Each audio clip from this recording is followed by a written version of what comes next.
Saudaraku, penjabat atau PJ Bupati Aceh Tenggara, Dr. Randy Syakir melakukan inspeksi mendadak atau sidak di RSUD Sahudin Kutacani pada Rabu 5 April 2023. Dalam sidak itu, PJ Bupati Aceh Tenggara Dr. Randy Syakir langsung melihat pelayanan program BPJS Kesehatan yang mengalami gangguan jaringan, sehingga menyebabkan pasien berobat antri berjam-jam.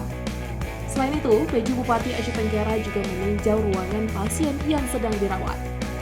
Kedatangan PJ Bupati Aceh Tenggara Dr. Randy Syakir didampingi PLT Kadinkes Kabupaten Aceh Tenggara Jamanuddin, Direktur RSUD Sahudin Kutacani, Dr. Bukhari SPUG, Sekretaris RSUD Zulfan Sinaga, Rekasi dan Kabid Jajaran RSUD Sahudin Kutacani.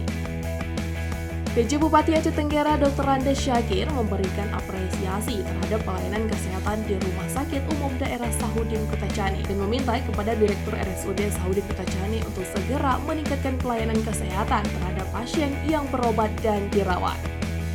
Selain itu, PJ Bupati Aceh Tenggara juga mengharapkan agar dijaga kebersihan ruangan rawat inap dan juga segera membenahi ruangan poli paru.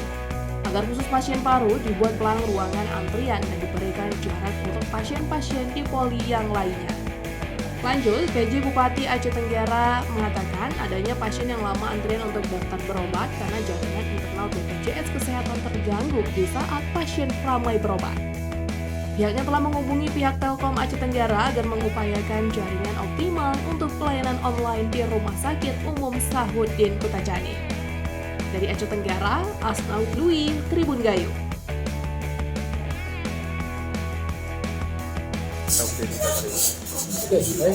Assalamualaikum warahmatullahi wabarakatuh. Pertama, terima kasih kepada semua unsur yang terkait, baik dari teman-teman dari pers, teman-teman dari media, dan teman-teman terkait dari rumah sakit, Bunda, dan lain-lain. Hari ini kami membahasakan kunjungan untuk melihat di pelayanan di rumah sakit.